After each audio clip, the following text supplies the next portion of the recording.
Bismillahirrahmanirrahim. Al-haqqu min rabbika fala takum minal mumtarin. Kisah tentang Isa ini adalah merupakan suatu kebenaran dari Tuhanmu. Oleh karena itu, janganlah kamu termasuk orang yang ragu. Istilah bahasa Arab mumtarin diturunkan dari miryah yang berarti keraguan, kecurigaan. Sebuah ungkapan yang hampir sama dengan kata ini juga terdapat dalam surah Al-Baqarah ayat 147. Dengan ayat ini jelas bahwa pernyataan yang benar dan tegas serta perkataan yang pasti menyatakan pasti berasal dari sisi Allah Subhanahu wa taala. Maka suatu aturan yang jelas dan perkataan yang senantiasa tepat tidak bisa diharapkan muncul dari sebagian orang yang kerana badai hasrat dan instingnya seringkali tidak konsisten. Oleh kerana itu, tidak ada kebenaran selain dari jalan Allah, perkataan Allah dan hukum-hukum Allah. Kisah tentang Isa ini adalah kebenaran dari Tuhanmu. Banyak jumlah lawan, upaya keras dan perjuangan mereka, kekayaan mereka, dakwah mereka dan sebagainya seharusnya tidak mendatang akibat apa-apa bagimu. Oleh kerana itu, janganlah kamu termasuk orang yang ragu. Ini Allah tegaskan kepada kita. Kalau sudah Quran mengatakan demikian, tidak perlulah kita termasuk orang-orang yang ragu. Asbabul ayat, asbabun nuzul dari ayat Al-Baqarah, surah Al-Baqarah ayat 61 yang bunyinya faman hajjaka fihi min ba'di ma ja'aka minal ilmi fakul ta'alau nad'u afna'ana wa afna'akum wa nisa'ana wa nisa'akum wa anfusana wa anfusakum summa naftahil fanaj'al la'natallahi 'alal kadhibin. Dan barang siapa berselisih dengan kamu mengenai dia setelah apa yang datang dalam pengetahuanmu, katakanlah, mari kita panggil putra-putra kami dan putra-putra kalian, perempuan-perempuan kami dan perempuan-perempuan kalian, diri kami dan diri kalian. Lalu mari kita dengan tulus berdoa dan bermohon kutukan Allah kepada mereka yang berdusta. Ayat suci ini membuat kata naftahil dalam teks Arab dalam literatur Islam dikenal sebagai ayat saling mengutuk atau dikatakan dengan mubahalah, yang berarti meninggalkan tendensi personal dan memusatkan perhatian kepada permohonan dan doa di hadapan Allah Subhanahu wa taala untuk meminta kutukan dan kematian bagi pihak yang tidak benar. Dalam kitab tafsir dari mazhab Sunni maupun dalam beberapa kitab lain di buku-buku sejarah dikutip bahawa pada tahun ke-10 setelah Hijriah, Nabi Muhammad SAW mengutuskan beberapa umat Islam untuk pergi ke Najran, di suatu daerah di Yaman, untuk mengajarkan Islam. Penduduk Nasrani Najran mengadakan suatu misi religius untuk datang ke Madinah dan berdiskusi dengan Nabi Muhammad SAW.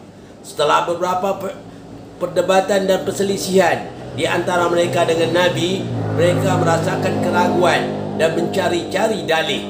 Lantas ayat ini diwahyukan dan menyatakan, barang siapa yang berselisih dengan kamu mengenai dia setelah apa yang datang dalam pengetahuanmu, katakanlah, mari kita panggil putra-putra kami, putra-putra kalian, perempuan-perempuan kami, perempuan-perempuan kalian, diri kami dan diri kalian.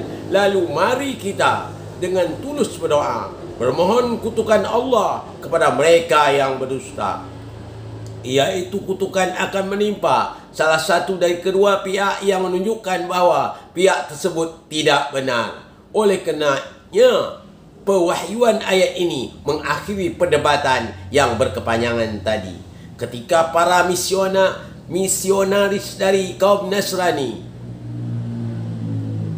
ketika para misionaris dari kaum Nasrani Najran untuk mendengar saran Nabi untuk melakukan mubahalah, mereka saling melihat dengan terkejut. Mereka meminta tempoh kepada Nabi untuk merenung dan membahas masalah tersebut. Kemudian ketika meninggalkan tempat Rasulullah, mereka mulai saling berdiskusi. Pendeta, ketua pendeta, pemimpin dari kelompok suci Nasrani memberitahu bahawa mereka boleh menerima saran tersebut. Selain dari itu, jika Nabi Muhammad SAW datang ke mubahalah itu dengan diikuti oleh orang banyak, mereka tidak akan khawatir dan tahu bahawa mereka tidak akan terjadi apa-apa. Tetapi jika melihat datang bersama dengan sedikit orang, mereka hanya menyerah untuk tidak turut dalam mubahalah dan berkompromi dengannya. Pada hari mubahalah itu, mereka melihat Nabi SAW menuju tempat yang telah ditentukan, diikuti oleh 2 orang anak laki-laki, seorang laki-laki muda dan seorang perempuan. Kedua anak lelaki itu adalah Hasan, Husain. Lelaki yang muda adalah Ali bin Abu Talib. Yang perempuan itu adalah Fatimah, putri Nabi Muhammad SAW. Ketika pendeta ketua itu, mereka berseru, "Demi Tuhan, aku melihat wajah-wajah yang jika mereka berdoa kepada Tuhan agar gunung-gunung berpindah dari tempatnya, niscaya gunung itu akan segera berpindah. Jika mereka mengutukmu, maka kau akan tersapu dari keberadaan sampai hari terakhir kehidupan dunia." Oleh karenanya, orang Nasrani meminta Nabi Muhammad untuk membatalkan mubahalah yang telah mereka sepakati. Dan mereka mengumumkan bahawa mereka siap untuk berkompromi. Mereka menawarkan untuk membayar 2.000 pakaian yang masing-masing seharga lebih kurang 40 dirham. Di sini kita mau tahu yang maksudnya mubahalah tersebut itu adalah suatu bermohon kepada Allah, meminta kutukan bagi akan menimpa bagi siapa yang salah. Jadi membuktikan siapa yang benar dan salah dalam bentuk itu nama mubahalah. Allah sendiri yang datang untuk memohon pada Allah, "Ya Allah," di antara mereka. Maka itu mubahalah itu pertama yang terjadi antara keluarga Nabi dengan orang Yahudi. Jadi orang Nasrani, orang Nasrani, kerana kaum Nasrani itu merasa tahu dia bahawa dia akan kalah, dia berjanji kepada Nabi bahawa mubahalah itu dihentikan. Itu maksudnya.